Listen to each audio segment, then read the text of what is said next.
Istilah roti lapis itu sebenarnya saya ciptakan untuk memudahkan orang untuk membayangkan proses menulis. Pada hakikatnya, proses menulis itu merupakan proses kreatif. Tapi dalam perjalanannya, orang itu suka sering mencampurkan antara proses kreatif dengan proses logis.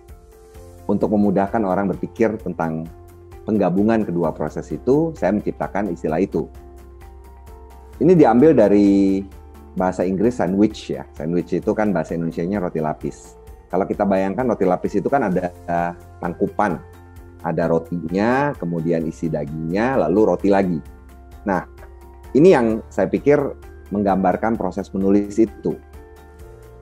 Tangkup yang atas itu melambangkan proses perencanaan sewaktu kita mau menulis. Sewaktu kita mau menulis, kita harus menggunakan otak logis, yaitu bagian kiri otak, untuk memikirkan apa saja yang ingin kita tuangkan dalam bentuk tulisan kita. Kita harus memikirkan tujuan, yang pertama. Apa topik yang kita mau garap, kemudian juga audiensnya seperti apa. Tentu saja ini juga akan berbeda dengan sesuai dengan laras bahasa yang kita pilih. Ketika kita mau menulis laras bahasa sastra dengan mau menulis laras bahasa ilmiah misalnya, itu akan berbeda caranya. Dan itulah yang dilakukan ketika kita melakukan perencanaan.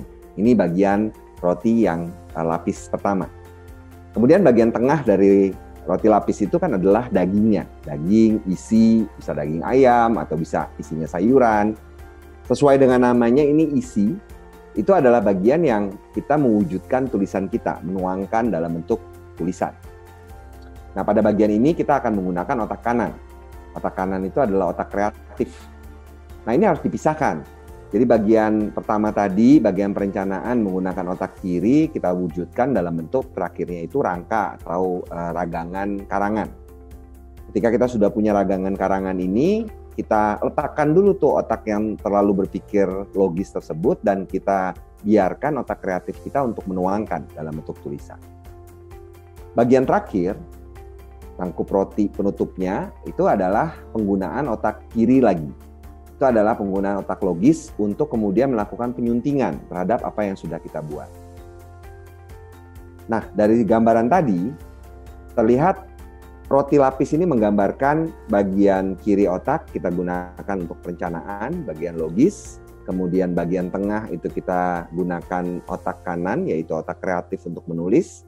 Dan bagian akhir kita gunakan untuk berpikir logis lagi, memeriksa tulisan kita.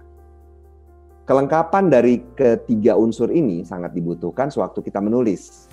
Seringkali orang itu menulis ya menulis saja, kan banyak yang bilang seperti itu kan. Kalau mau menulis ya menulis saja. Jangan lupa suatu tulisan yang bagus itu pertama-tama harus dipikirkan dulu apa yang mau kita buat. Dan jangan lupa juga sewaktu kita menulis, jangan terlalu banyak untuk menggunakan otak kiri.